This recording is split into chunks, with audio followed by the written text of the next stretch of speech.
அனைவருக்கும் வணக்கம். நான் உங்கள் டிலக்ஷி. இந்த போக்குவரத்து விதிமீறல்களுக்கு எதிராக விதிக்கப்படுகின்ற அபராதங்களை இனிமேல் வருகின்ற 15ஆம் திகதியில் இருந்து ஆன்லைன் மூலமாக இலங்கை முழுவதும் செலுத்த முடியும்.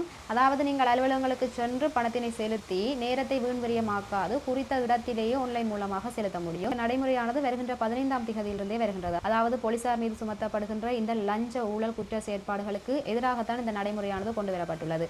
இனிமேல் நீங்கள் அவர்களுக்கு பணத்தினை செலுத்த வேண்டிய அவசியம் கிடையாது. அதாவது அலுவலகங்களுக்கு சென்று பணத்தினை செலுத்துவதற்கு நேரம் இல்லாதவர்கள் குறித்த இடத்திலேயே பணத்தினை செலுத்தி உங்களுடைய லைசன்ஸ்களை பெற்றுக்கொள்கிறீர்கள்.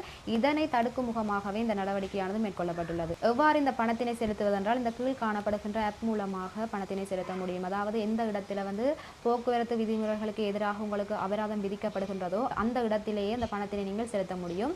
அவ்வாறு நீங்கள் பணத்தினை செலுத்தும் போது உங்களுடைய கையடக்க தொலைபேசிக்கு ஒரு செய்தி ஒன்று அனுப்பப்படும். அந்த செய்தியினை நீங்கள் போலீஸ் அதிகாரியிடம் காட்டி உங்களுடைய லைசன்ஸ்களை நீங்கள் மீண்டும் திரும்ப பெற்றுக்கொள்ள முடியும்.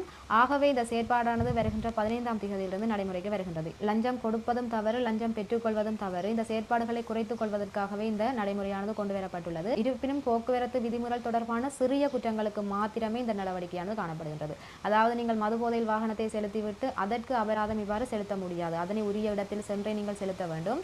இருப்பினும் இந்த சிறிய குற்றங்களுக்கு இந்த நடைமுறையானது கொண்டு வரப்பட்டுள்ளது. ஆகவே இந்த தகவலை தெரியாதவர்களுக்கு தெரியப்படுத்துங்கள். அவர்களுக்கும் இது ஒரு உறுதுணையாக இருக்கும். அது மட்டுமல்லாது வருகின்ற பிப்ரவரி மாதம் இந்த காப்பீட்டு சாதாரண தர பரீட்சையானது இடம்பெற இருக்கின்றது.